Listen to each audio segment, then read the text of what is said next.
Granada, southern Spain. In the 13th century, this ancient city lived under Muslim rule.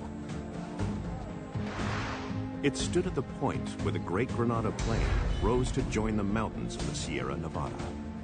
And guarding over the junction is the magnificent fortress known as the Alhambra. It was intended from the outside to make a military statement, to show that the rulers were powerful.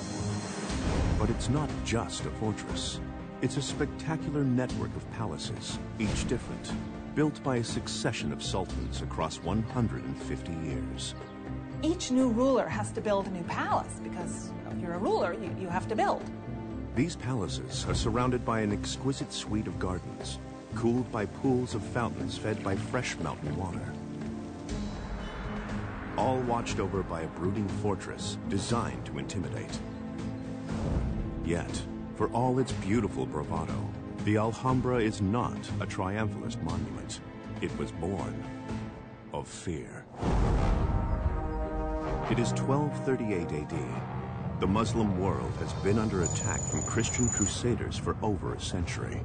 Now, the 500-year-old Muslim empire in Spain is shrinking under pressure from the rising Christian kingdoms in the north. The general trend was for Christian powers to push southwards, and the early 13th century is most definitely a period of dire crisis for Muslim power.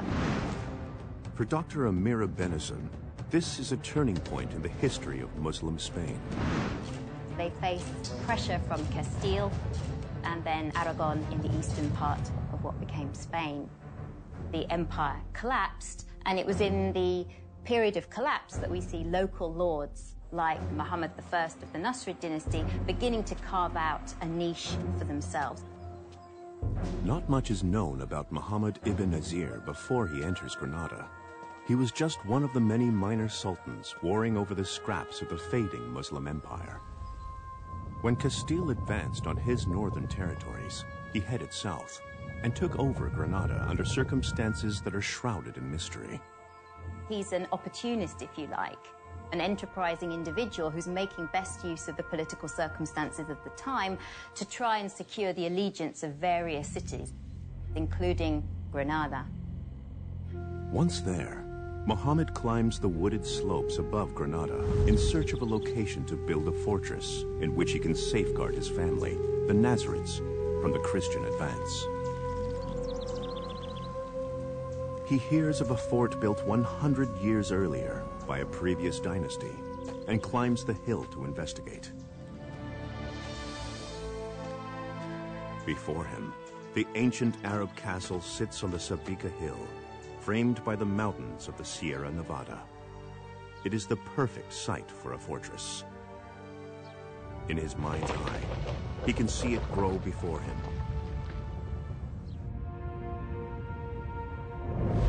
Muhammad has found his mountain.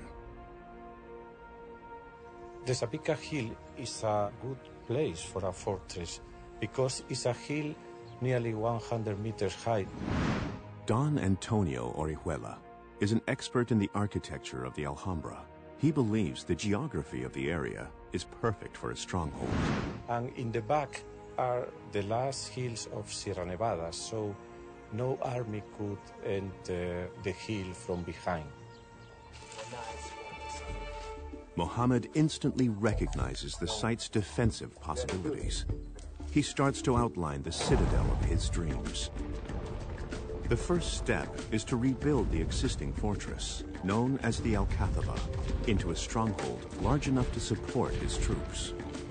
This will guard a suite of palaces, surrounded by luxurious gardens that will form a royal quarter on the northern side of the hill.